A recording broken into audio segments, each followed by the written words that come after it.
Football is live and on the air, and we are back on location. As back, normally where we're back, baby. We're back. We spent a whole month in the studios.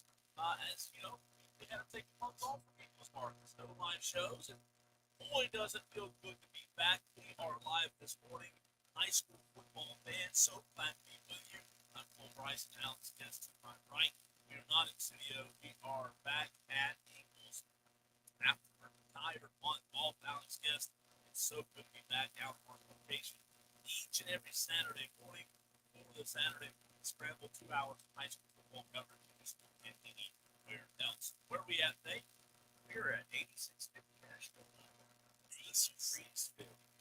Yeah, people fight. People that aren't from here say 8650 Asheville Highway, Bowling Springs. Like, nobody really considers this Bowling Springfield. Spring. That's what I know. I grew up down right across the street. That's right. Sherman College down the road. Do you think anybody knows what Sherman College is? Well, I do because my dad works in that. I know what Sherman College is. I just wonder. That's been a lot of time. I just wonder what campus of Sherman College growing up. So, probably go with us. Yeah. You, you only. No, I mean, I maybe if you're from, this is such a good location. If you want to come by and talk a little high school football, we'd love to see you. I mean, it is so good to be back out. It is dark still, so you gotta set your clock back. Yeah. Don't forget about you get that extra hour of sleep. Yeah, like I said, man, it's going to matter, but it also requires you to get yeah, week 10 high school football in the books, Alex. Today's on the 2nd of November. Where did time go? A lot of football already completed in terms of regular seasons. I know there are a lot of teams that are now completely done. Some teams, don't have a game next week. Their season's over. Some teams are fortunate to get the playoffs. So the regular season is done for some schools, and then continues next week for a lot of schools as well. I'll tell you what games next week. We have to get into what happened last night. A lot to get to. And Alex, I almost had the chance last night to make history in terms of going undefeated. I wanted to beat the week before a game, but it didn't really count. Four games, 5 games, something like that. So last night on our picks, how did we do? You win. I was what was it, 19-4. Pretty good. Yeah, pretty good. Yeah. 22 again. 22-1 last night. So I got 22 right. I got one wrong. I picked Hillcrest to beat Greenwood. That was the only game that I got wrong last night. Alex had to get 199 for the season. I'll tell you, man, that surprised me a lot. And then I was told Hillcrest coach already before Vegas. He did not play well. Hillcrest did not play well. And I don't know if that, they played 9 games, 4 days. It seems like it feels right. I'm seeing that some of the team, obviously, but maybe that had a factor in last night's loss to Greenwood. Greenwood's always a good team balance with us, but like the press has played a lot of games lately, in a short amount of days. Yeah, I mean, they've played 5 games since 2012, so I can't really get that there. But there are less than 5 weeks time in that 5 game span. Now, I mean, you're good 3-2 in that time span. They started that stretch with Boston, jam man, and in that stretch with Boston last night. Of course, they got next week to get that regular season. Yeah, I mean that's tough for any team, regardless of how good you are, to be able to play that many games. I mean, we talked about it. They play Tuesday, Saturday, Tuesday, Friday, or something like that. So, it's a difficult stretch to try to be able to do that. And go to this game. High school football fans, you can get in on the conversation. If you want to talk about a game that you were at last night, you can do so several ways. You can text the show 71307, start your text command. We're also live on Twitter, Facebook, and YouTube. You can watch the show at the top of the comment section. And the phone are open 8. Phone 863 663. I want to say thanks to Lumos fiber, internet, built future as well as Founders Credit Union, as well as markets. That's where we are on match reliably. This is football with you. 8 to 10 a.m. There were a lot of games to get to. A lot happened last night, Alex. And obviously, those who tune in to the fan upstate regularly are quite the station. But before we get into the discussion, let's go around the upstate and get to the scores last night. Alex, a lot of games last night. Yeah, a lot of games last night. That was actually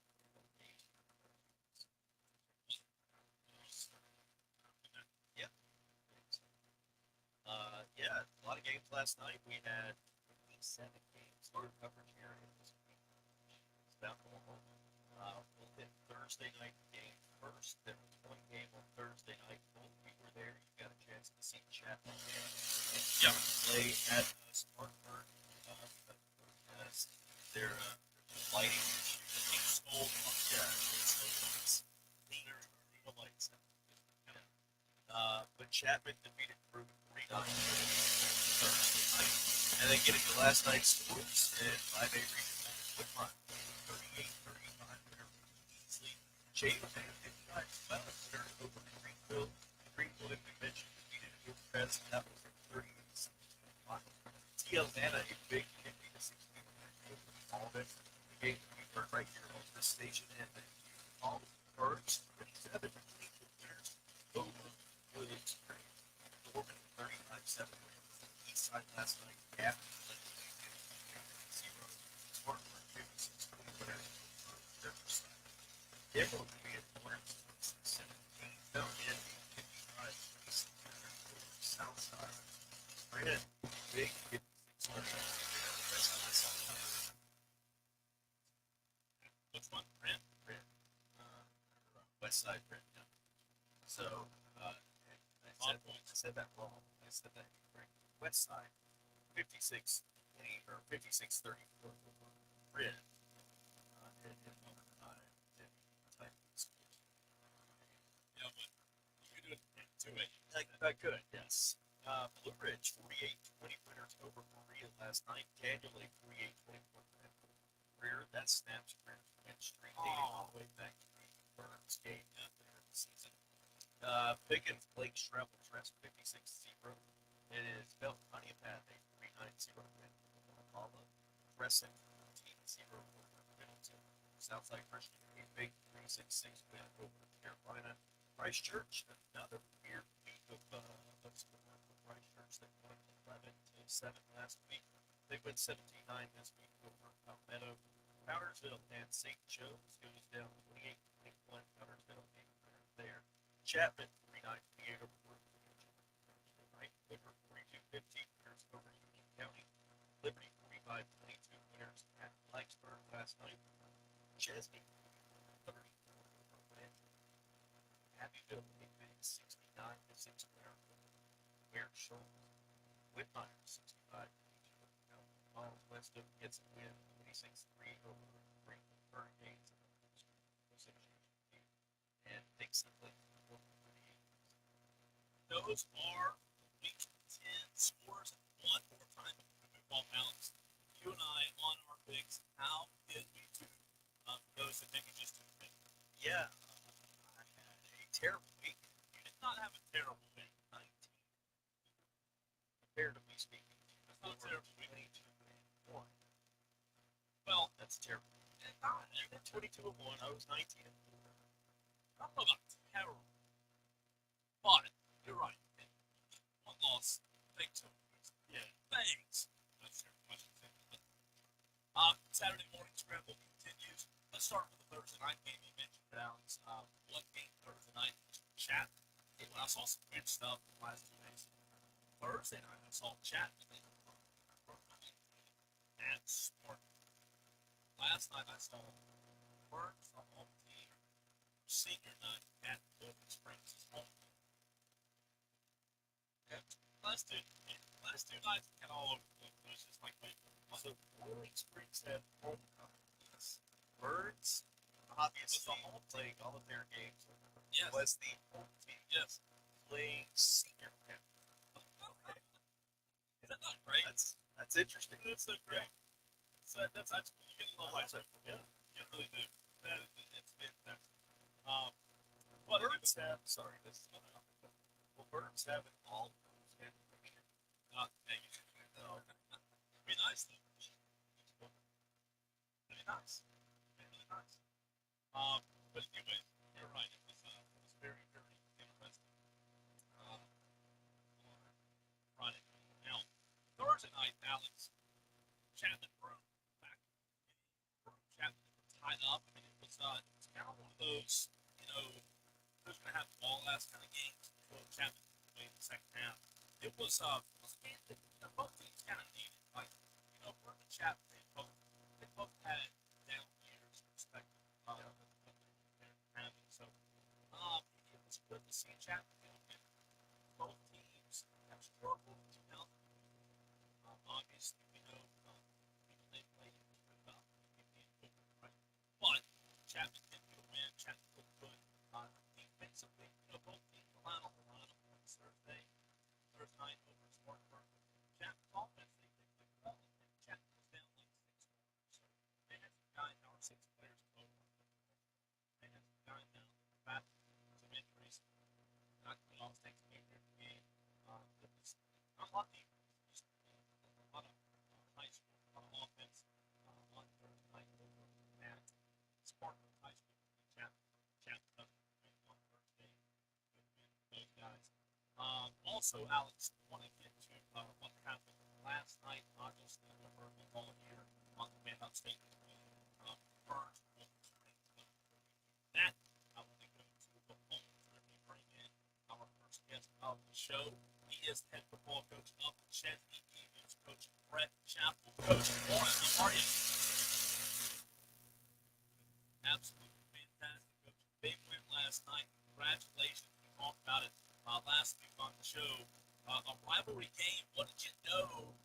First year head coach at Chesney. What did you know about this rivalry game and how important this was for the Chesney community going into last week's game?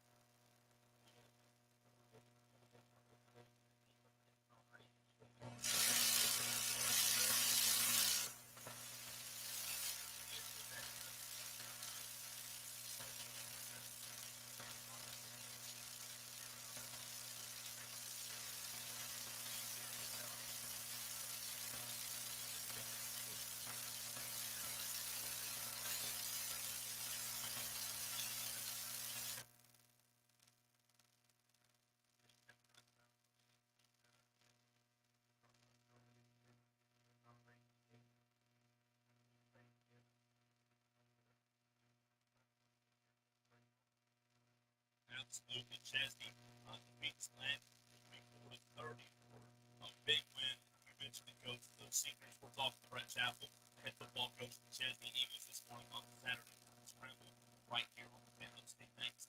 Spartanburg 1917 Greenville and Edinburgh in the world free obviously half.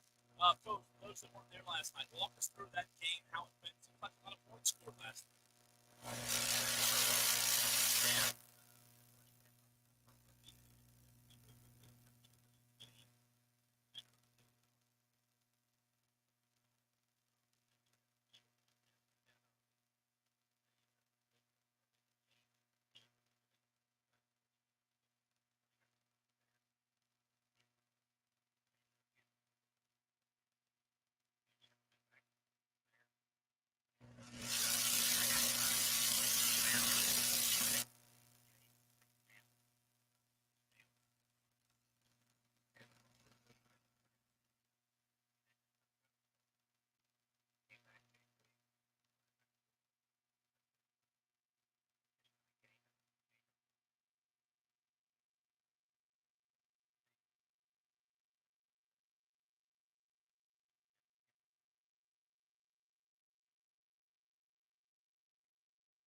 was it after the loss of Crescent that you wanted your team to kind of focus on, and how do you see your team do just that?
Coach, appreciate your time this morning. Best of luck, obviously, on Friday against Blacksburg football.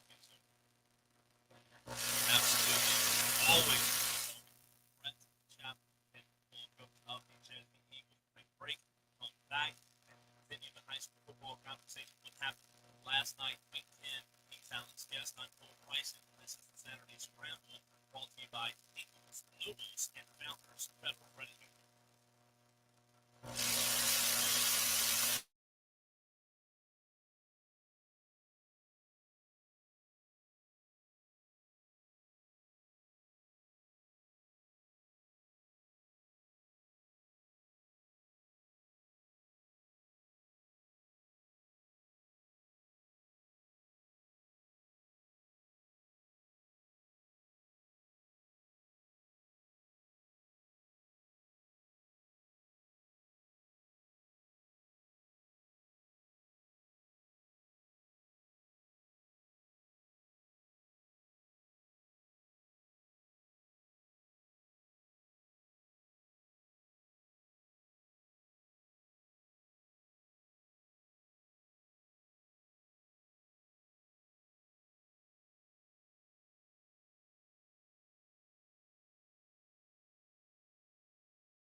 Institution and MLS identifier number 410646. What if I told you that there was a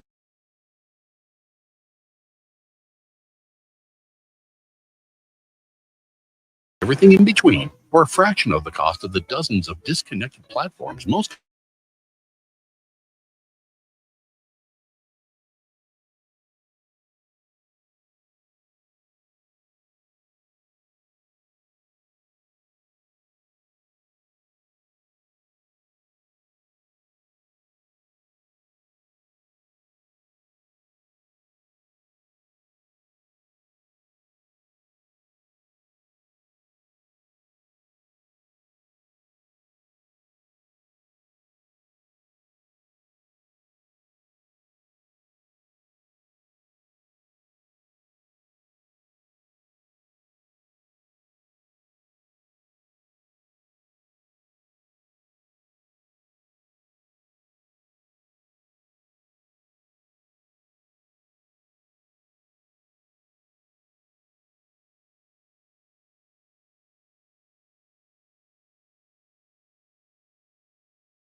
I really thought Hillcrest was going to win that game. It was a home game last night.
Do that. Eastside's a good football team. They got some good players. I thought that was good to come out and be able to see that. Coach, you mentioned Ranson Farr a couple of 2 weeks in a row now, where he's had a pretty big week, right? He's been a pretty good kicker for you guys when you've needed them, especially when you needed them last week against Gaffney. But Dorman's had an up and down season, Coach. You in your second season, we talked about it way back at the very beginning of the season, just about getting better in 2024 based on what you guys did in 2023. What do you feel like the biggest thing is, in your opinion, that you and your staff can take away now that you kind of have a chance to regroup and refocus? What can you really take away from this 2024 season, your second year, obviously, as the head coach of Dorman? I think the staff has done a great job of figuring out what our guys can do and put them in positions to be successful. But really with this team, I mean, they're just resilient. We dropped a couple games there that we felt like we could have won. And,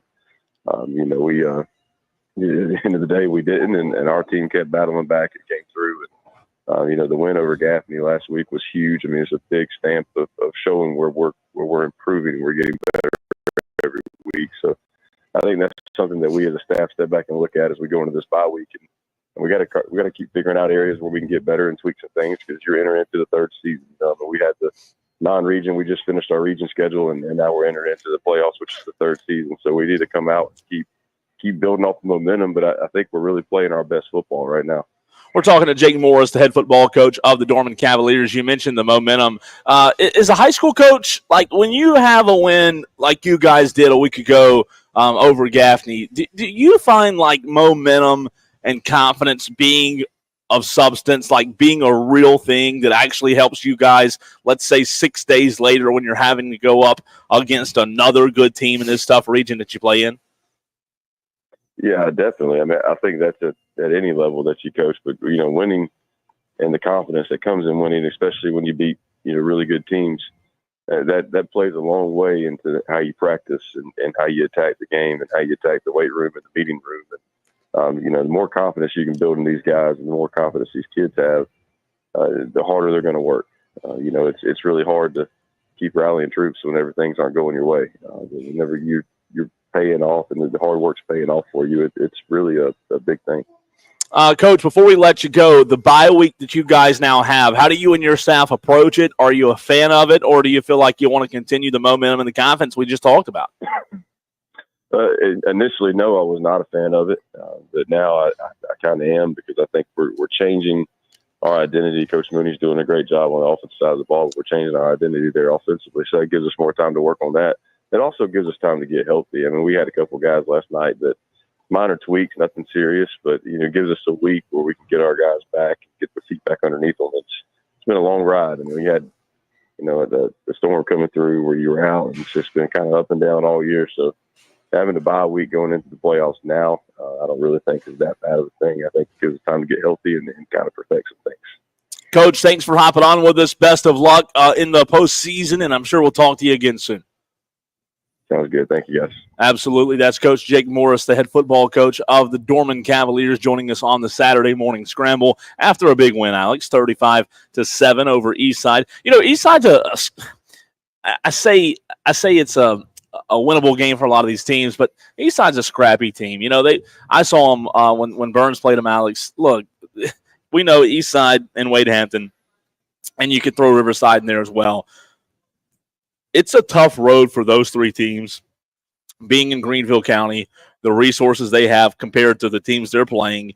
However, when you see those kind of teams continue to compete and just keep competing, maybe a team like Eastside can build from what Riverside's done, and a team in Riverside who's really turned their program around in the last 5 years. Yeah, you're right, Cole. And I was kind of having, I want to call it an argument. It really wasn't necessarily an argument, but I was kind of having a conversation with another talking head in the upstate last night about how there are a lot of coaches in 5A Region 2 that coach at teams not in Greenville County that were very happy when they saw this region come together and get formed, because they more or less kind of told themselves, all right, well, there's 3 quote unquote guaranteed wins in the region. And I said, well, I mean, nothing against Wade Hampton. I saw them for the first time last night, and nothing against Eastside or Riverside. But I don't necessarily know that I would say, all right, that's a guaranteed win. Anybody can win a game any given night. Yes, those teams aren't necessarily as good as, your Burns or your Dormans or Boiling Springs, Spartanburgs, whoever. But, you mentioned it. Eastside, they're a scrappy team. They, while the games haven't been necessarily close in the end, you can tell that they are fighting. They're trying to improve on them, improve on the things that they need to improve on. They've got a win over Wade Hampton, which is probably more or less going to give them a playoff spot. Wade Hampton looks poised to finish dead last in that region with an 0-9 overall record because they have a game at Riverside this next week. But you're right. All three, Riverside and Eastside, both are very scrappy teams. And we've seen what both of those can do against some of this top tier teams. We mentioned the Burns Boiling Springs game. We were briefly touching on that game before we talked to Jake Morris a few minutes ago, Alex. But a big night for Burns. Look, we all know the up and down season that Burns has had.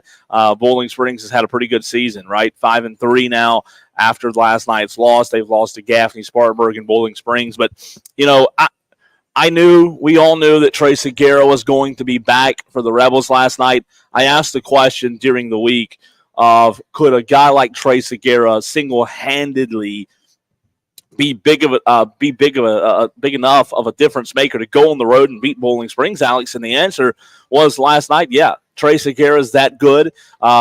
This was his first full game back.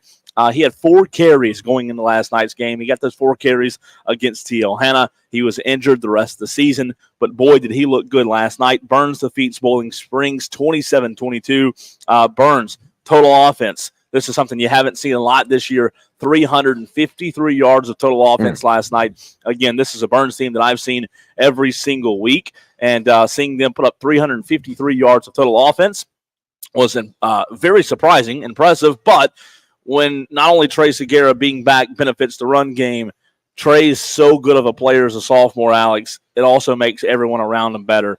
Zy Landrum was pretty good last night. He made some really heads-up plays. He was 14 of 22, two touchdowns, 1 interception, 105 yards.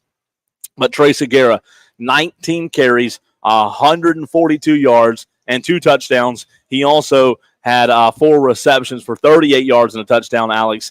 That running back in Trey Segura, just a sophomore, one of the most impressive running backs I've seen in a very long time. Boiling Springs last night, they were good at times. Lincoln Husky struggled. He was 12 of 22, 1 touchdown, 2 interceptions, 212 yards. But they had a couple of big plays, or they had a big play to Kyle Patterson that got them one of their touchdowns. The very first drive for Boiling Springs, they went down. It was like a warm knife through butter. Just absolutely went down the very first drive and scored. So the Burns defense gave up 2 touchdowns. And I'll tell you what, man, other than that, Burns played really good defensively. Boiling Springs just kind of seemed to struggle offensively, Alex. And for me, a lot of that has to do with the run game. They weren't able to run the football last night. Lincoln Husky was their leading rusher. The quarterback, he had 11 carries for 46 yards. Javen Jim, their running back, 15 carries for 27 yards last night. Wow. So the Burns defense not allowing the Bulldogs to run much. And when they've played the 3 good defenses in that region in Burns, Spartanburg, and Gaffney, they haven't been able to run the football. Yeah, you're right, Cole. And I'm just sitting here trying to figure out, 19 carries, 142 yards, 7.5 yards per carry. Can't figure out if that's good or not. Pretty good. 7.5 yards per carry. It's pretty good. But no, you mentioned the 3 games against the Burns, Spartanburg, and Gaffney for Boiling Springs, and you look at it, and the Burns and the Gaffney game very similar in terms of final score. Obviously, the Gaffney game went into overtime. Gaffney needed that extra couple of plays to get the win, but Burns able to get the win outright in regulation last night, 27-22. Boiling Springs lost to Spartanburg 27-7. They lost to Gaffney 28-22. They do have the wins over Wade Hampton and Riverside, but what's that really doing for you when it comes to playoff time? Well, they needed that one And- last night. Bowling Springs did. Yeah, I mean, absolutely. they needed it. And Matt Real talked to me about it. They, that group, he wanted them to be able to take that next step and win a big Yeah. game. And I tell you what, that was a tough loss for Bowling Springs because you're right. You look at their schedule. They beat Greer, Malden, Chapman, Mhm. Wade Hampton, and Riverside. Well, no offense, but there's a lot of teams that are going to look good in 5A against those teams. Yeah. You look at the good teams they've played, Gaffney, Spartanburg, and a good Burns defense. And last night, Burns' offense just incredibly different with Trey Segura. Bowling Springs 0-3 in those 3 games. I thought Bowling Springs last night was excellent on their first drive. The play calling was fantastic on the first drive, but after that first drive, it was very interesting to see the commitment to the run, even though the run didn't work on first down. It was a lot of first down runs to Javen Jim last night. He had 15 carries, and a lot of those were on first down. Burns just wasn't giving him anything. I was very surprised to see their commitment to the run, even when it wasn't working. Again, Lincoln didn't have the best night, 2 interceptions, and Bowling Springs turned the ball over way too much. But and Burns did as well. It was a game. It was a fun game. It was back and forth. But at the end of the day, Trey Segura deserves a lot of credit because he is one of the best players in the entire state for a reason. He has the college offers he has for a reason. But Burns' defense only allowing Alex the Bowling Springs run game to get 74 yards. Very, very impressive. And again, the running backs last night didn't have many yards for the Bulldogs. So it was a big win for Burns. Reggie Shaw's 60th win. And I said on the broadcast last night, I mean, look, make no bones about it. Reggie Shaw and I have talked about it many times this year. It's been a tough year for Burns, up and down, right? After the Greer loss, there were a lot of people who were, just to be quite frank, there were a lot of people who were tired of what they were seeing with Burns football. But the way they beat Dorman, bounced back, and played against Gaffney as tough as they did, they had the one bad loss last week against Spartanburg. But last night was a huge win for Reggie Shaw and that staff, his 60th win at Burns High School. Yeah, and that win puts them, you mentioned they're 4-5 overall. Those 4 wins are all region wins. So that puts them at 4-2 in the region. You mentioned, I mean, the way that they played tough against Gaffney a couple of weeks ago. Without Segura. Yeah, without Segura, and that game ending up, that did not go to overtime, but it felt like it went to overtime. Oh, it did go to overtime. That's right. Double overtime. Double overtime. That's right. Double overtime. Gaffney's played so many games that have felt like they should have gone to overtime this year that I just feel like they've played every game in overtime. But I mean, 15-9 in double overtime. You mentioned Gaffney getting the win over Burns a few weeks back, but I mean, the way that they played that game so tough against Gaffney, I think, I mean, you look at their 2 region wins to start the region schedule. Wade Hampton, we all know what that is. Then you had the win at Dorman on that weird Wednesday night before the hurricane. Yep. That, honestly, you called that game. I was there at that game. Dorman just did not look good at all in that game. But I think that game at Gaffney back on the 11th of October really kind of was the turning point for Burns in terms of, look, we just played a really tough Gaffney defense really, really well. Yeah. We will continue the conversation. One final segment to go in hour number 1. Still getting your thoughts as well on games you were at last night. He's Alex Guest. I'm Cole Bryson. Saturday Scramble, hour number 1 rolls on right here on the Fan Upstate.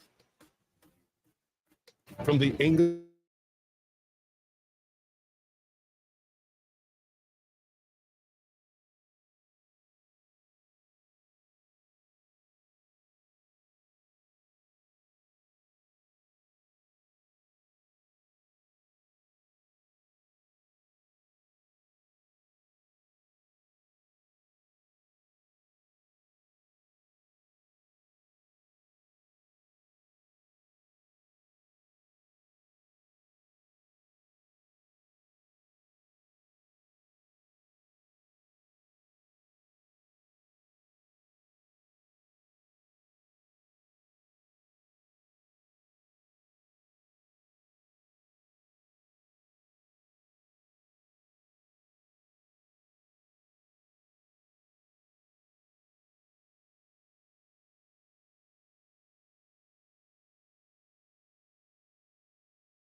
Progressive Casualty Insurance Company and affiliates. Price and coverage match limited by state law, not available in all states. High school football epicenter for highlights, news, and interviews. The Saturday Morning Scramble on the Fan Upstate. Texter says, what does the 5A playoff picture look like for these teams? Alex Guest is the 5A playoff extraordinaire. I'm kidding. I'm not going to put you on the spot. But a lot of it has to do, obviously, with RPI. And Alex, for those that don't know, 5A choosing, and we'll see. Well, the jury's still out if we like it or not because we haven't experienced it yet. But 5A choosing to do a little bit different of a format this year when it comes to the postseason. Yeah, and I'm glad you mentioned it. I was actually just looking at it a little bit, Cole, but I think there's 54 teams total in 5A. 48 of those will make the playoffs, split up into two different divisions, so it'll be 24 in each division, which means that there will be 8 first-round byes in each division. Basically, the way that it kind of comes down to automatic qualifiers for the playoffs are your top 3 teams from a 6-team region and the top 4 teams from a 7 or 8-team region. Are you confused yet? No, not yet. Okay. Not yet. Almost, though. So your region champions get seeded first. Then after that, second, third, and fourth place finishers will get seeded, and they are seeded based on the Max Preps RPI rankings. So I asked Jason Tone on Thursday about it.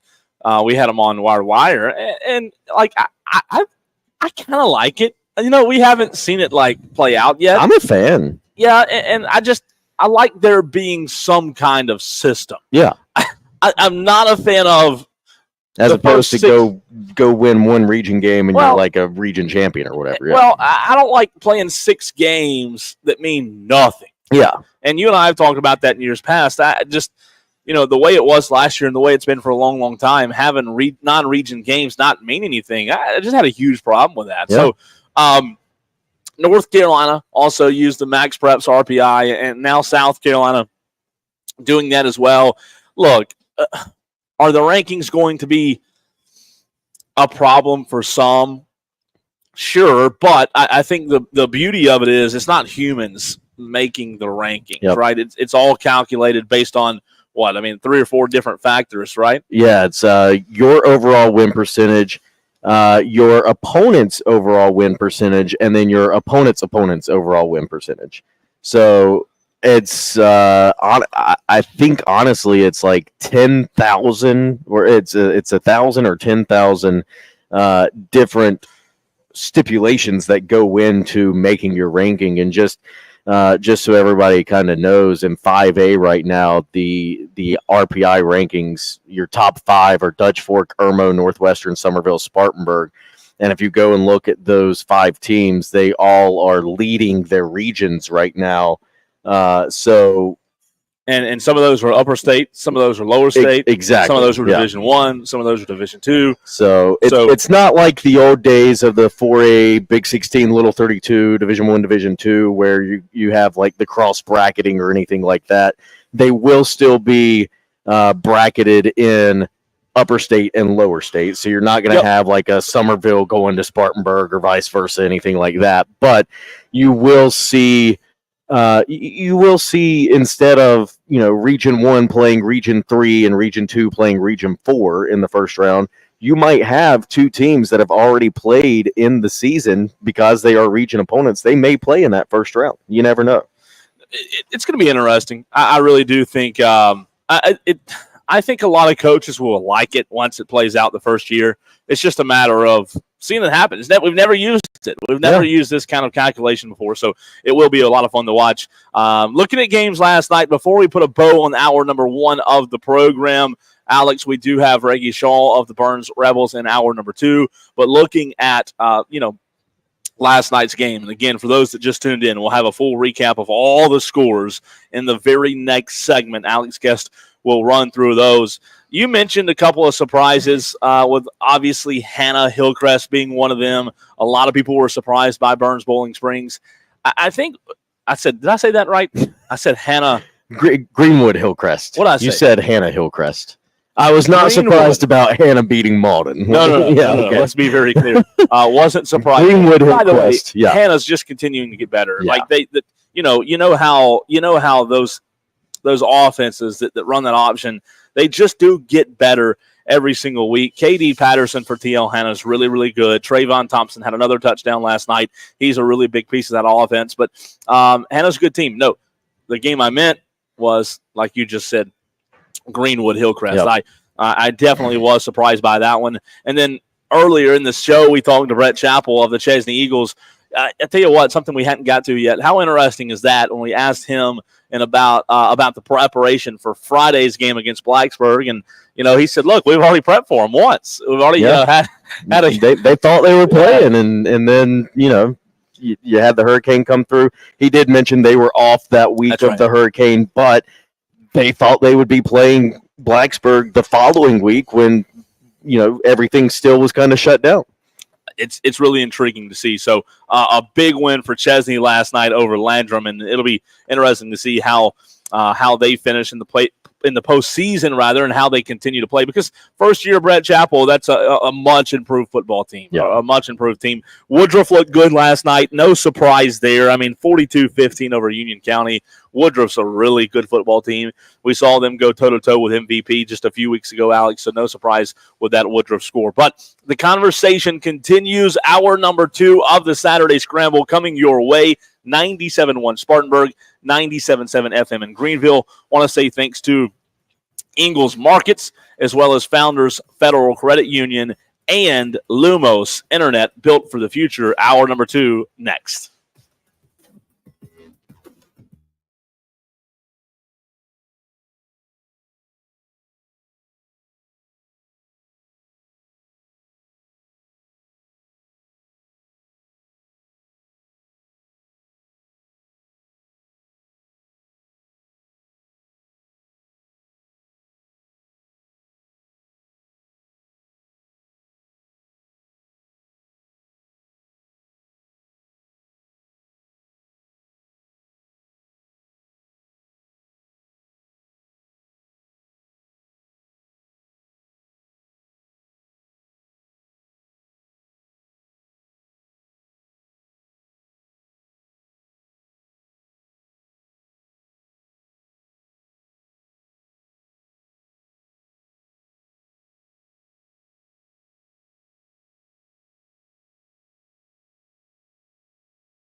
Welcome to the Saturday Morning Scramble. Scores, highlights, news, and interviews from the world of South Carolina high school football. Powered by Founders Federal Credit Union, official credit union of the Saturday Morning Scramble, and your local Ingalls Market. It's the Saturday Morning Scramble on the Fan Upstate.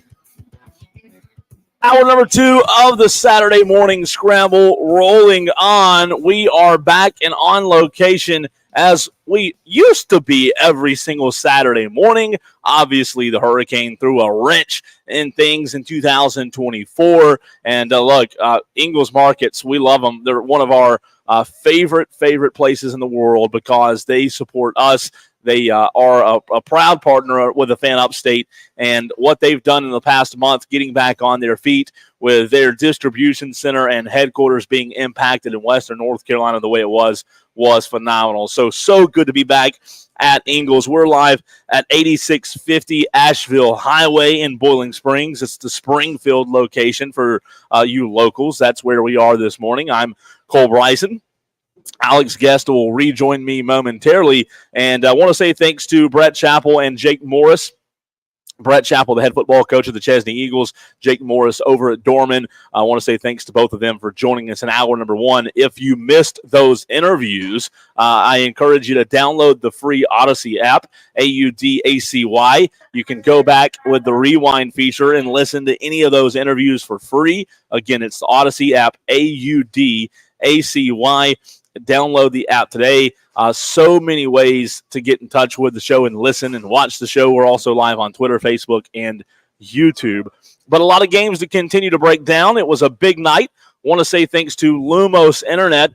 Lumos Internet built for the future. Also want to say thanks to Founders Federal Credit Union for what they do on the Saturday Morning Scramble. A lot of games last night, Alex. Week 10 high school football in the books. And let's look at the scores for those that just tuned in, everything that happened right here in the Upstate last night. Woodmont, a 38-35 winner over the Green Wave of Easley. J.O. Mann gets a 55-12 win at home against Greenville. Greenwood, 38-16 winners over Hillcrest last night. And T.L. Hanna, a 50-16 win at Malden. Burns, 27-22 winners over Boiling Springs. Dorman, 35-7, defeating Eastside. Where was I? Dorman Eastside. Oh, Dorman Eastside. Yeah. Gaffney, 43-0 winners over Wade Hampton. Spartanburg, 56-20 over Riverside. Emerald, a 26-17 win against Lawrence. Fountain Inn, 55-26 winners at Southside. Westside defeated Wren, 56-34. Blue Ridge, a 48-20 win at Berea. That's all of them? That's not all of them. I think that's about half. I'm getting winded. I was going to say, are you okay? Yeah, I'm okay. You mean take over? I got winded. It's a lot of scores to go through. Daniel, 48-20 win over Greer. Pickens, a 56-0 win at Travelers Rest. Boughton Honeypath blanked Walhalla 49-0, and Crescent blanked Pendleton 14-0. Southside Christian, 46-6 winners over Carolina. Christchurch defeated Palmetto 17-9. Powdersville, a 28-21 win over St. Joseph's. Chapman and Broome on Thursday night, 49-28. Chapman, a winner over Broome. Woodruff, 42-15 winners over Union County. Liberty defeated Blacksburg 45-22. Chesney knocks off Landrum 44-34. Abbeville, 69-6 winners over Ware Shoals. Whitmire, 65-22 over Calhoun Falls. Dixie, 48-0 winners at McCormick, and West Oak, 26-3 over the Greenville Hurricanes homeschool association team. And that's all of them. Right? That is all of them. Do I need to go through them again? Not right now. Okay. Maybe in a few minutes. Whew. If we want to get your blood pressure back up. Catch my breath again. Ryan on the Facebook stream says Gaffney versus Spartanburg, just like it should be for the region championship. We'll talk about that game. Obviously, Alex, you were at Gaffney Wade Hampton last night. That game kind of going just like we all thought it would. And Gaffney not really struggling whatsoever. Wade Hampton, we all know they're down. They've been down. They're just not really competitive when it comes to football. But no really surprise. I mean, we all knew going into the week that the Gaffney Wade Hampton, we knew what that game and the outcome would be. Yeah, it was 43-0 final, and I will say there were some mumblings, some murmurings, whatever you want to call it, from the Gaffney faithful that were there last night when that game was scoreless after one quarter, and it was still 0-0. But then, Gaffney had an explosive second quarter. They went up 30-0 at halftime. And then in the second half, I mean, when you're up 30-0, you can kind of take the foot off the gas, regardless of what the Gaffney faithful want to see. I mean, Gaffney fans wants to see the team put up like 80 points every game. Yeah. Let's face it, and that's just not realistic. And that's not, when you have a coaching staff that cares about sportsmanship like Dan Jones and company do. You're not going to put up 80 points every game, even though you're able to at will. And so Gaffney kind of takes the foot off the gas in the second half. They get 2 scores, one early in the third quarter, one midway late in the fourth quarter. And, they win at 43-0. But you're really, once you're up 30-0 at halftime, there's really not much more you need to do in the second half. No, there's not. And you just don't have to ask a lot of your team in the second half. And you kind of, I was talking to a Gaffney coach this morning at 2:45 before I finally called it a night. You just kind of want to get out of that game. Like you want to get out injury free. Yeah, it's a region win, but everybody knows what's next or what Friday night is. Gaffney Spartanburg and how big of a game that is. Just you want to get out, like you said, with no injuries and kind of get on to the next game. And Wade Hampton doesn't excite the team if you're Gaffney. It doesn't really excite the fan base because it's Wade Hampton. The atmosphere dead last night. My gosh, I can believe it. I mean, it's it's tough. It's tough for Wade Hampton. Ruben Wright in his first year. It's a tough place to go win. Alex, as far as how you and I did last night, we have some picks or some results to get to. Terrible. You had a good night. I don't know why you're so down on yourself, saying that it was terrible. Well, last week when I was 30-2 and you were 27-5, you said that you were terrible. I never said surely you did. Surely I never go back and pull the tape. I never said. You probably deleted it. You said that you had a bad week. that you had a really bad week last week when you were 27-5, and then you did say that. And then last night you go 22-1. Yeah. And I went 19-4. And what were the 4 you got wrong? The 4 I got wrong. Well, one of them was the same as what you got wrong, the Hillcrest game. Yep, both got that one wrong. We both got that one wrong. And then I picked Landrum to beat Chesney. As a rivalry game. Yes. I picked Broome to beat Chapman on Friday night. Thursday night. That's what I meant to say. And I personally, I felt like let me just go ahead. You want me just move on to the next subject here? Yeah, let's just move on. I mean, do you have to on record? I'll explain myself. Personally, I felt like Dorman was going to be coming off of too much of a high after the win over Gaffney. I think you were trying to get and so I picked Eastside to pull the upset over Dorman, and that didn't work out. And that didn't work out in my favor. So that was the fourth one that I got wrong. Alex went 19-4 last night. Still a good night with Still your a picks. Good night. I went 22-1. The only game I missed was Hillcrest and Greenwood. Let's go to the phones where we bring in our third guest of the program. He is the head football coach of the Burns Rebels. A big win last night for the Burns Rebels over Boiling Springs. Coach, congratulations on the win, 27-22, but also congratulations on your 60th win as the head football coach of the Burns Rebels. Thanks so much, guys. It's a blessing to still be kicking, and just so proud of my players and coaches. People probably left us for dead last week, but these guys, still love each other, still believe in each other, and just came back to work and had an incredible week of practice and preparation. And it all started, I think, Sunday.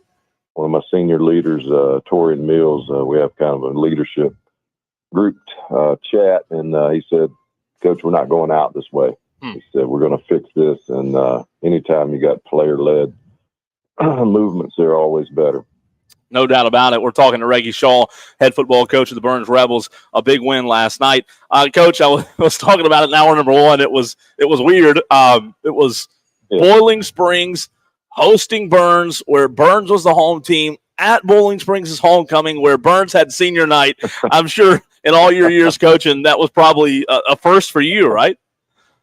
You just have to have a sense of humor about it, man. It's been one of those years as being the Road Warriors, and every week after the hurricane has been an adventure, to say the least.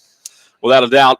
Coach, there was a lot of discussion last week amongst those who knew that Trey Segura was going to be back about how impactful he could be in last night's game. Well, when you look at what he did, 2 touchdowns on the ground, 1 receiving touchdown, over 140 yards on the ground, pretty impactful he was. Did that surprise you at all last night? Not a bit, man. Trey's different. Trey is special, and in so many areas. You got to start with just his character. He leads. When the kids knew he was coming back, it provided an instant spark. But just the way he does things, he has a quiet confidence about him, but he's also turned into a vocal leader. And so just having his presence back on our team was a huge morale booster.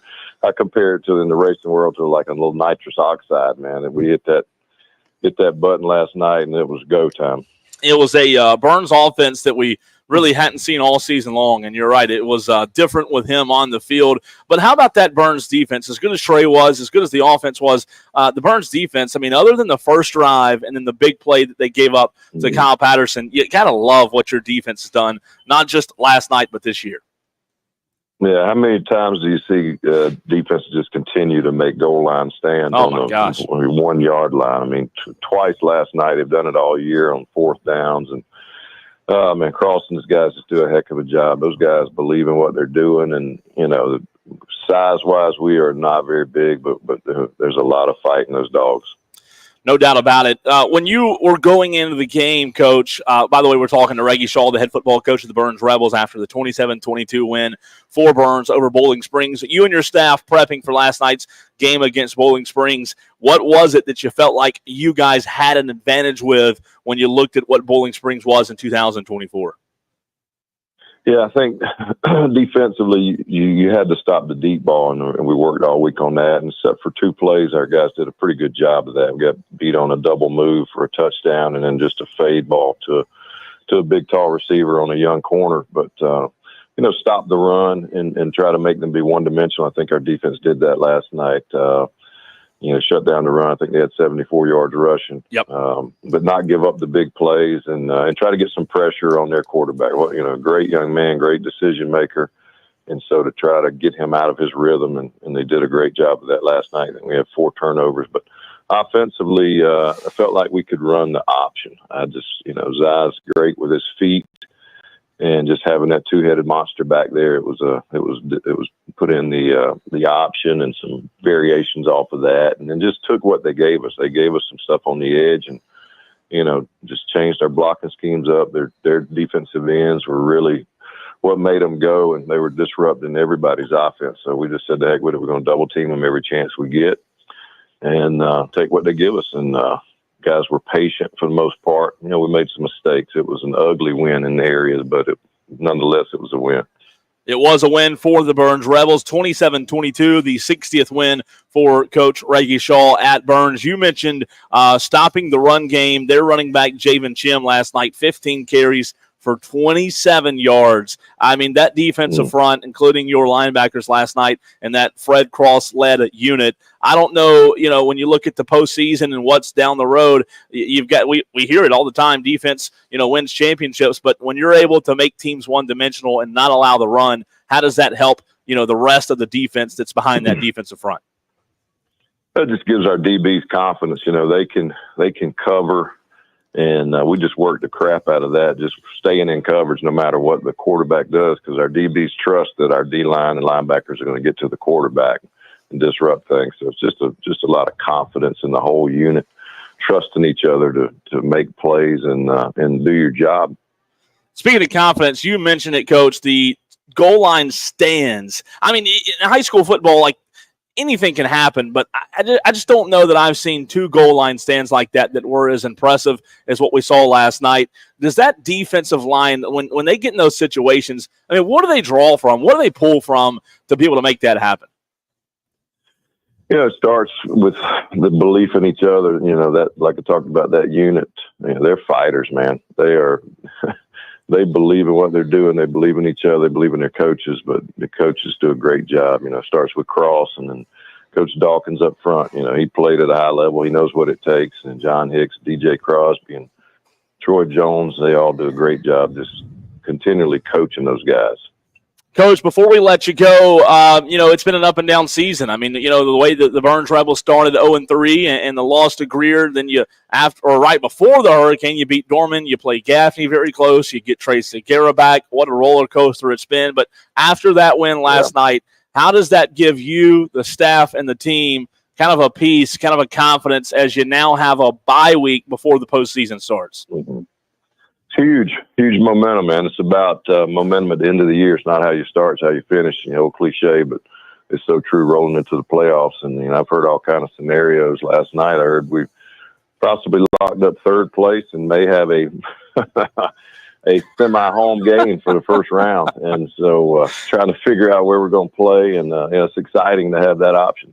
Is the dirt, is it stable enough to go ahead and just play at the new stadium? I mean, we got the dirt ready. We will. We'll do it again soon. We'll have that stadium soon, obviously, in 2025 as the Rebels on the road all season. Coach, congratulations on the win last night. Appreciate you hopping on with us. We'll talk to you soon. Thanks so much, guys. Appreciate y'all. That's Coach Reggie Shaw, the head football coach of the Burns Rebels. A big 27-22 win over Boiling Springs last night for Burns. 60th win for Reggie Shaw. And Alex, we talked about it, a region that's very, very interesting. He mentioned it, possibly locking up third. That region still has two teams. Well, let's see. Gaffney Spartanburg playing Friday. Mm-hmm. Burns, Dorman are off. Yep. And then that leaves what? Wade Hampton, Riverside, and Eastside? Did I miss anybody? Wade Hampton, Riverside, Eastside, and Boiling Springs, yeah. And looking at Boiling Springs, they have Eastside. Is that right? Mm-hmm. So Boiling Springs, Eastside, and then does that leave Riverside, Wade Hampton? Riverside, Wade Hampton. Okay. Yep. So and, Gaffney, Spartanburg. I don't know how much those games next week, and off the top of your head, I mean, I know you had those kind of scenarios earlier we were talking about, but how much those games next week impact the region under one? Like, we know Gaffney Spartanburg's for the region champion, for the 1 seed. Yep. But the Eastside Bowling Springs game and Riverside Wade Hampton, those probably really don't impact that region much, do they? Yeah, I don't think so. The winner of the Gaffney Spartanburg game gets the region championship. Yeah. If it's Spartanburg that wins that game, Gaffney would drop to 4-2 in the region, and they would then be tied with Burns and Dorman at 4-2. Gaffney has the head-to-head over Burns. Dorman has the head-to-head over Gaffney, and Burns has the head-to-head over Dorman. So you kind of get into that little cycle there. So, but again, Burns and Dorman are going to be in that 5A Division 1. Gaffney is in the 5A Division 2 bracket. Yeah. So that doesn't necessarily – that's where the RPI kind of comes in. So it's interesting. It really is. Below that, though, I don't know that any of those really have any implications because you've got Riverside and Eastside that are both 1-4 in the region. Wade Hampton obviously is 0-5 in the region, and Boiling Springs is 2-3. So I guess if Eastside gets the upset over Boiling Springs, both of those would be 2-4 in the region, and then you kind of have a situation where that would come into play. But otherwise, I don't know that it really impacts. We'll continue the conversation on the other side. You can get in on the conversation as well. 71307. Start your text with the word fan. Hour number 2 of the Saturday Scramble rolls on next right here on the Fan Upstate.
3535. Got a question or comment? Call 844-FAN-PHONE. Text 71307 followed by keyword FAN. This is the Saturday Morning Scramble on the Fan Upstate. A lot of big games that happened last night in Week 10. Alex Guest and I continuing to break down what happened, giving you scores from last night. And in just a few moments, we will look ahead. Turn the page to Week 11. What is that? Week 11. What is? I've never heard of such thing. Oh, the high school league has expanded expanded the regular season. That's what Week 11 is, Alex. For those that don't know, some teams, however, are finished up, like Burns, like Dorman. They'll have a bye. Brett Chappell was talking about earlier how it's interesting for teams that already prepared. I don't know if he'll be the only team in that situation. That'll be intriguing to see if he'll be the only team, like if Chesney is the only team that was already preparing for an opponent that they'll play on Friday. That'd be an interesting reason. I mean, because he's got I mean, Gaffney Spartanburg. That's true. They were, I mean, up until so 10, that was that the week. That was the week of the hurricane. So up until hurricane, like 10 a.m. on September 27th, they were planning to still play that game. And what day is September 27th? The day that the hurricane came through. Yeah, that Friday. Yeah. So, I mean, they had the entire week of practice and were planning to play that game up until I think the call was actually made probably 8:30, 9 o'clock that morning. When they looked outside. Once the damage kind of got assessed and they looked outside. But, yeah, I mean, you got to think. That's good. There's two teams that are basically, and 5A Region 2, they took the games from that week and just moved them to this last week of the season. So, basically all of 5A Region 2. So they have, 5A Region 2 having like Bowling Springs Eastside and, who else do we say? Riverside, Wade Hampton, yeah. I'll tell you this, coaches can say what they want. But not Burns Dorman. Not Burns Dorman. No. Coaches can say what they want. I think you're right. Spartanburg, Gaffney, they did have the Hurricane Week 2 kind of prep and do film study. But let's be honest. Again, not trying to be disrespectful here. Those Spartanburg and Gaffney have probably been game planning for more than a week now. They played Wade Hampton last night.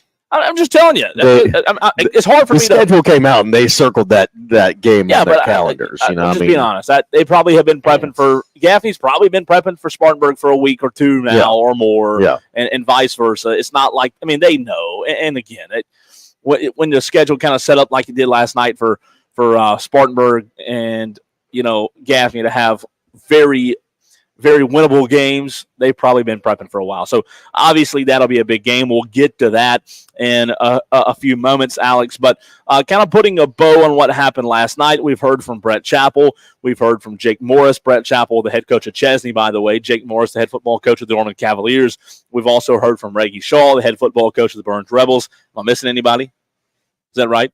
That's all, right? Yeah, that's all. Okay. Three. As of right now. Yeah. As of right now, in case anybody wants to call in, That's right. Let's see here. To put a bow on what happened last night, obviously we know that, Week 10 was a big one for a lot of teams.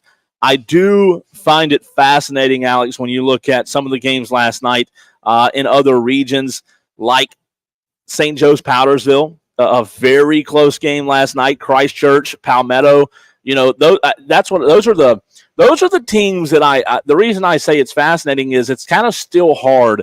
Even though we're in Week 10, it's hard for me to kind of put a pulse on who they are. Like, I don't know who Christchurch is because Christchurch has had such an up and down season. The way they started, the hurricane kind of broke things up, right? Then they've, I believe, won 2 in a row now. And they had a big win last night over Palmetto, 17-9, but they're not beating teams the way that we're used to seeing them beat teams. So it's kind of hard to judge how good they are, right? Still a good team, still a lot of talent. Obviously, Jackson Rep, their best receiver, going down earlier in the season due to an injury. Obviously, that hurts the Cavaliers in a big way. But St. Joe's, a good team. They fell to a Powdersville team that kind of a similar situation to Christchurch. Rough start for Robert Muster. We talked to him at Ingles, a few months ago, and they've bounced back. Southside Christian did get a win over Carolina. A Carolina team that struggled for a long time. So those Greenville County teams like Southside Christian, Christchurch, St. Joe's, we know they're good, but it's kind of hard to put a pulse on how good they are when they're playing different schedules than we're accustomed to them playing. Yeah, and look, out of that 6-team region, 2 of them have winning records right now. One is Powdersville, who started the season 0-3. And you mentioned, we talked to Robert Mustard, and he was talking how he was not apologizing to his team or his coaching staff for the 3 games that they had at the beginning of the season that were so tough for them in Seneca, Abbeville, and Wren.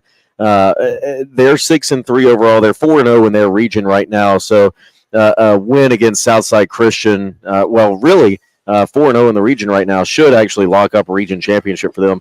St. Joe's, they're 5-4 overall. They've kind of had an up and down season. They've got losses to Chapman, Mountain View, Fountain Inn, and then last night to Powdersville. They're 3-1 in the region, though. So again, but you mentioned, I mean, it's difficult to tell. I mean, we're so used to the Christchurch, the St. Joe's, the Southside Christian being so dominant, playing in 1A ball. And now that they are in 3A, it's kind of difficult to gauge and to really tell.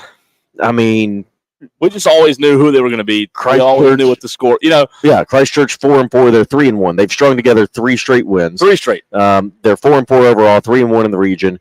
Palmetto 1-3 in their region, 3-6 overall, and Southside Christian, they're 2-6 overall at 1-3 in the region. So it's difficult to say how those 3 teams are really going to play out, especially come playoff time. We haven't talked a lot about it, but no big surprise, Alex, when you look at Spartanburg Riverside last night, 56-20.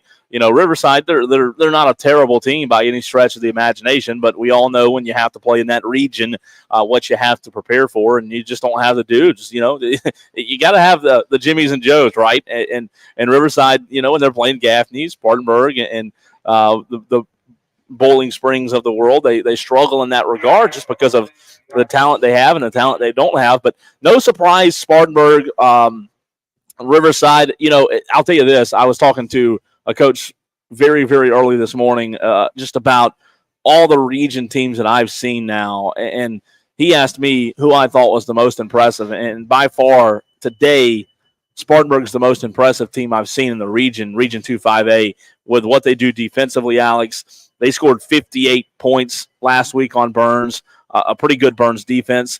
We were having the conversation, and Spartanburg Gaffney is a big game that we'll get into, but Spartanburg, like, when you talk about as complete as a team as you can have, Spartanburg's the epitome of that. I think they've got a very complete team. They're the best team that I've seen this year.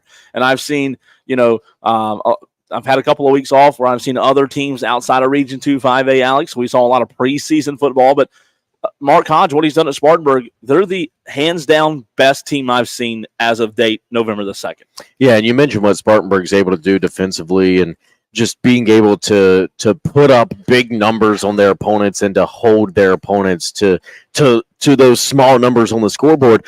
You talk about the first 3 games of the season for Spartanburg. They gave up 55 points in 3 games. And granted, they played South Point, Dutch Fork, and Broome, gave up 55 points in those 3 games. Since then, in 5 games, they've given up 54 points. So pretty good, right? And they've outscored their opponent 213-54. So that's pretty good. They've got wins, their region wins: Eastside, Dorman, Boiling Springs, Burns, and Riverside at this point. They've got the game against Gaffney upcoming this week.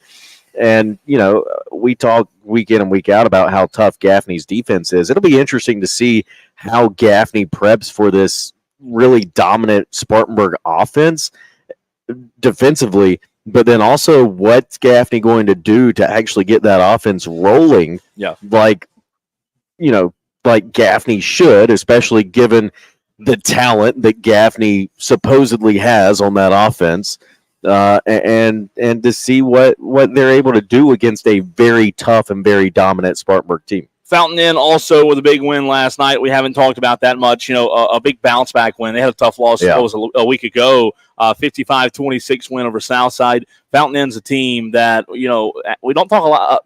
People don't talk a lot about just because they're so new. They're still new.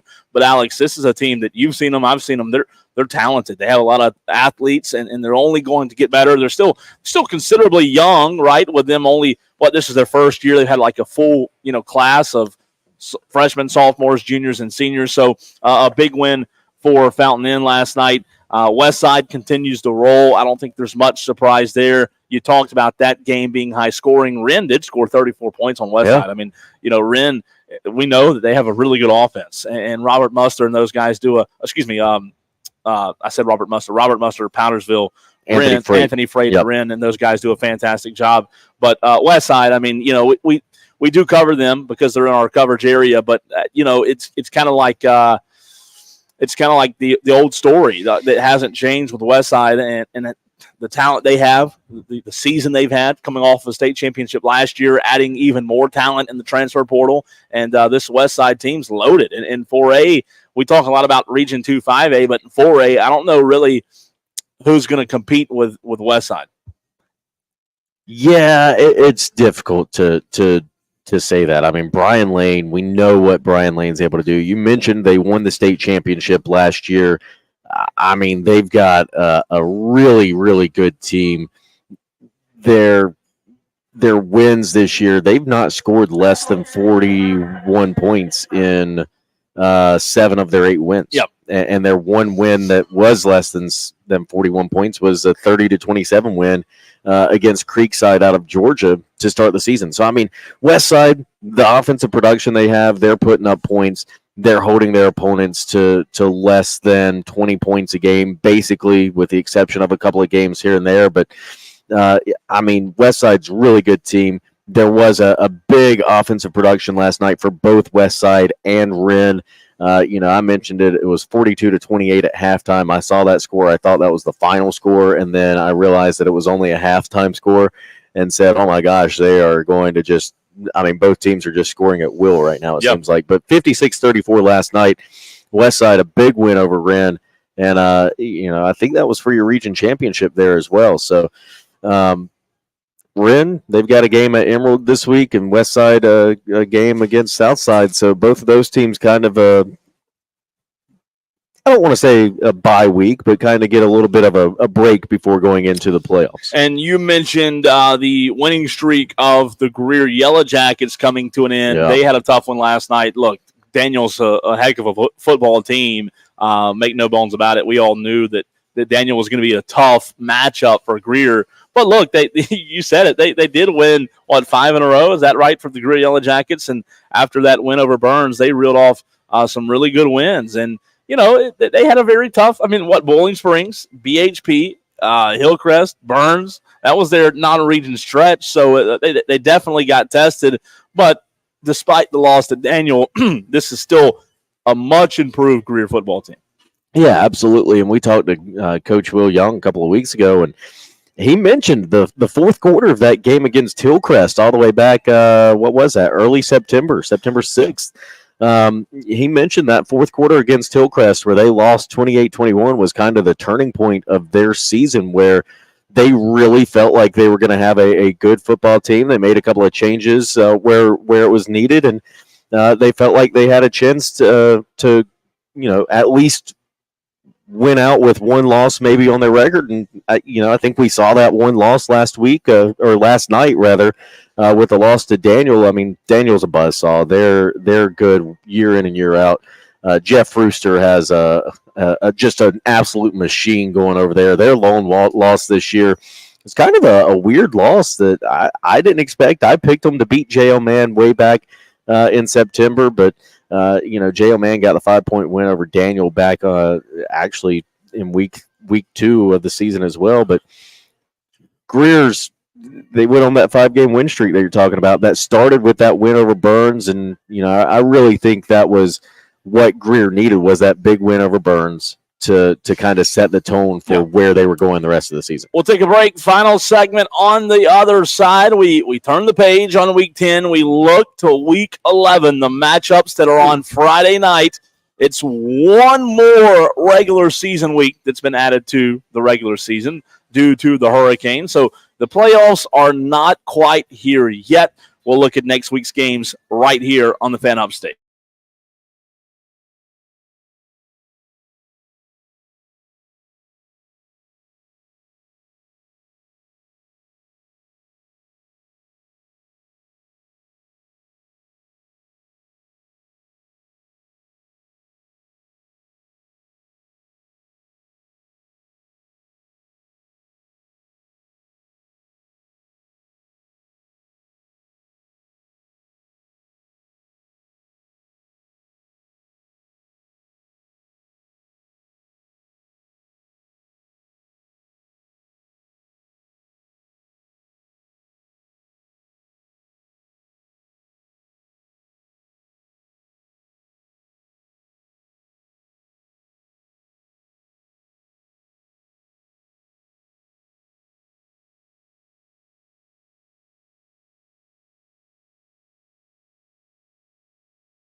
covers high school football like the Saturday Morning Scramble, only on the Fan Upstate. Alex, before we get into Week 11, that did get some stats for Dorman Eastside. It was a big night for the Cavaliers offensively, 486 yards. Total offense for Dorman against Eastside, 305 of those yards were on the ground. It was a big, big night for the Cavaliers on the ground. As let's see, rushing wise, Nick Means 15 carries, 129 yards. Of those 15 carries, though, Means did not find the end zone.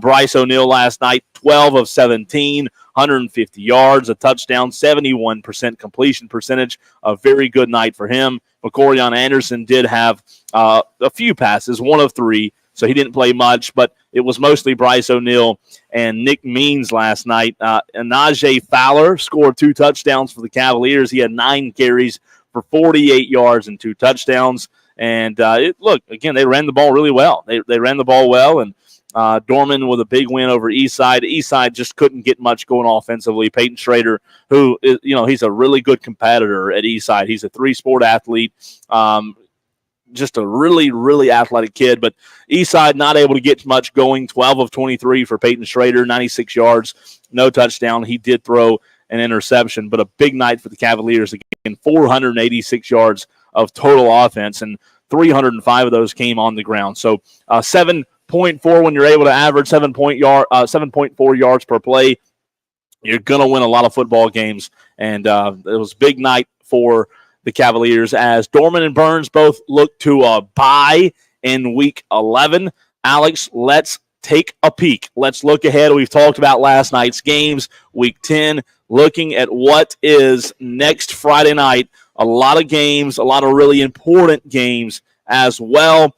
Let's go through the list here. Let's go a little early lean. We're not making our official picks, but early leans, okay? We don't have to spend much time on, every game because we don't have a lot of time left. But Easley, Greenville, early lean. We're probably both siding Greenville here, right? Yeah, probably. Greenwood, the other Green. Yep. They host Malden. Early lean Greenwood there. Yeah. So not much conversation to be had. Now, here's a big game. Hillcrest Hannah. That is huge. I have 4 games that I am watching this week, and that is one of them. That is a very, very big game. Obviously, I'm not going to be at 4 games at once. Yeah, but if you had high school football YouTube TV, you could, but that'd be cool. That don't exist. That'd be cool. Hillcrest coming off a loss last night to Greenwood. Yep. What a stretch of 2 games back to back. Greenwood and Hannah. Those were 2 tough games for Hillcrest. But I'll tell you, man, I was very surprised by that Hillcrest loss last night. They just have played so well this season. I did not expect to see that. That was the only game that I missed. That's a big game. Hillcrest is capable of winning, but you got to feel like Hannah, the way that they're just getting better and better every week. I mean, how do you bet against Hannah right now? You don't. you don't. They're playing good, man. They're playing really good. They just continue to get better and better. Early lean? Yeah, I'm leaning Hannah, but I mean, Hillcrest is going to keep this thing close, I believe. Yeah. I mean, Hillcrest they got a lot of talent, and Jackson Free, I love what he's done at quarterback, and we'll see. We'll see. JL Man, Woodmont, probably both leaning man there, right? Yep. No surprise. Boiling Springs finishes the regular season at Eastside, coming off of a loss, Alex, to Burns last night. I like the Bulldogs to bounce back. Yeah, I think Boiling Springs is going to be madder than a hornet in a tin can in the summer, and whatever the analogy is, after that loss last night to Burns. And, no offense to Eastside. We've talked about it week in and week out. The Greenville County schools in that region just don't really have the matchup that they need to be able to win those games. We will come back to Spartanburg, Gaffney, Wade Hampton, Riverside. We're both probably leaning Riverside. Yeah, I think so. Wren, Emerald. Look, Wren's scoring a lot of points. I mean, it's going to be tough for Emerald to how does Emerald keep up score for score with Wren? That's going to be tough. Emerald's improved, but boy, that Wren can really score. Fountain Inn Lawrence, Greg Porter, Lawrence has really struggled this year. I'm leaning Fountain Inn, but that game might be close. Yeah, I think that's to figure out who does not finish last in that region. Oh, wow. Both teams are 1 and whatever in the region right now, so 1 and 3 in the region. So I like 1 and whatever better. Yeah, 1 and whatever.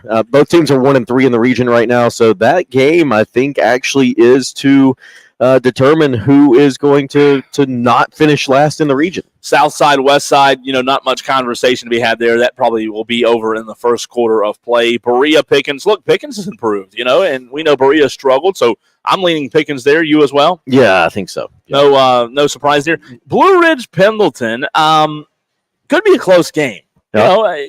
Blue Ridge has kept some games close this year, but I think at the end of the day, Pendleton's probably the better team. I'm leaning Pendleton, but I think that game could be pretty close on Friday. Yeah, I think I originally think I want to go with Blue Ridge. Again, early lean, but I think the home field for Pendleton, if it was at Blue Ridge, I think I'd go Blue Ridge. But really? Yeah, it's kind of a toss-up for me in terms of just where it's being played, and it's at Pendleton, so I think I'm leaning Pendleton. Daniel Seneca. Daniel's tough to pick against right now. Travelers rest Greer. We probably, Alex, both think that Greer's going to bounce back against a struggling TR team. Crescent Walhalla, that'll be interesting. You're leaning Walhalla, is that right? Right now, I'm leaning Walhalla. Yeah. Good change. TBD. I'm leaning Crescent as of right now. Christchurch, St. Joe's. Anytime those two teams play, Alex, it's a big game, right? Rivalry game. Yeah. That's one where I'm kind of TBD. That one's up in the air for me. That's going to be a fantastic game, as it always is. As of right now, I go back and forth on it. Yeah, and that's one of the 4 that I want to keep my eye on next week as well. That's one that I think is a game that could come down to the wire, or it could just be an absolute blowout, one way or the other. Southside Christian, Powdersville. Powdersville's playing really well, and Southside Christian's good. But again, kind of going back to my point earlier, Southside Christian is going to be asked to do a lot offensively, right? That's going to be tough for them. I don't know if they can keep it score for score like they'll want to. We shall see, though, if they can do that. Broome, Woodruff. Broome coming off a loss to Chapman. Woodruff, man, we know what they are. They're really good offensively.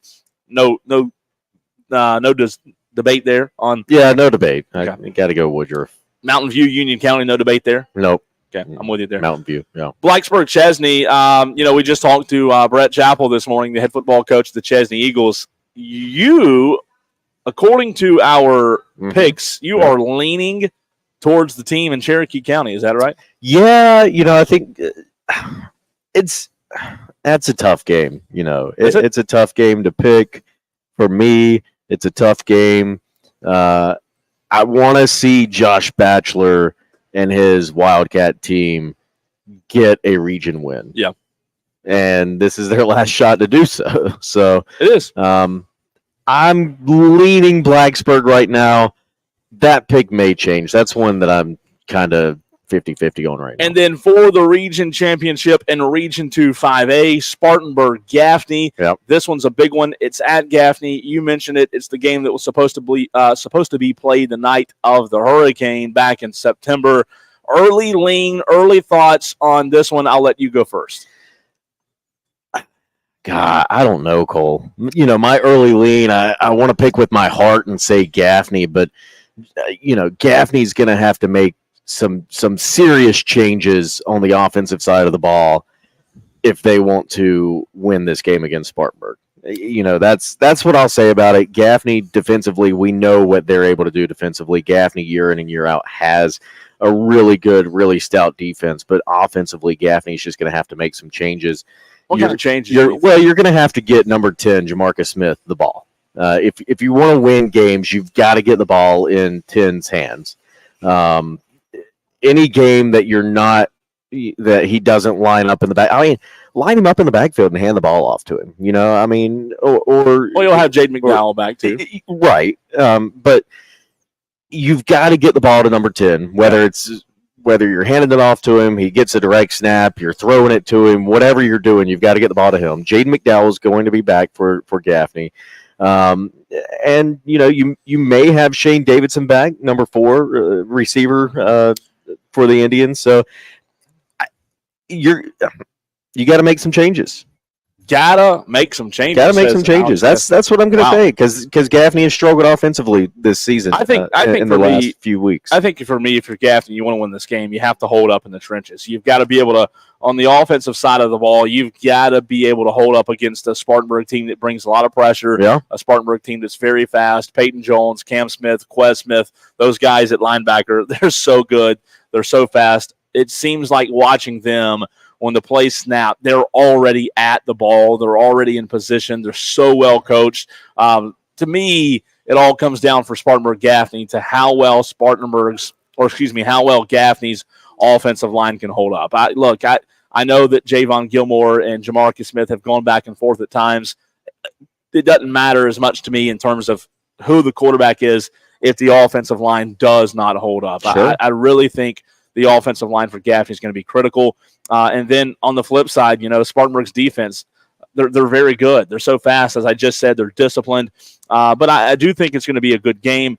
I'm leaning Spartanburg as of right now. Spartanburg's the best team I've seen all season long. They're the most complete team.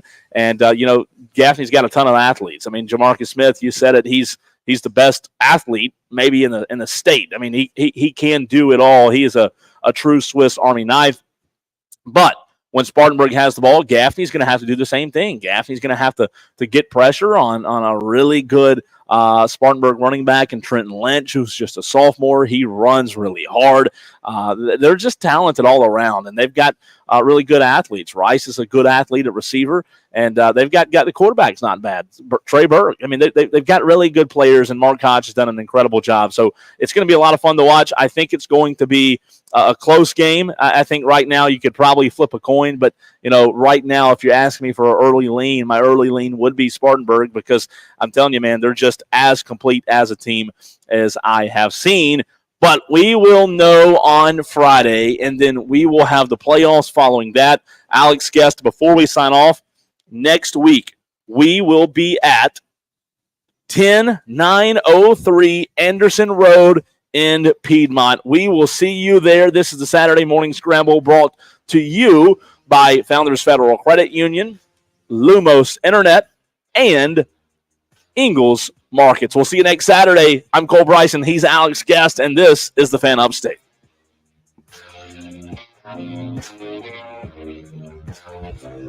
We're clear.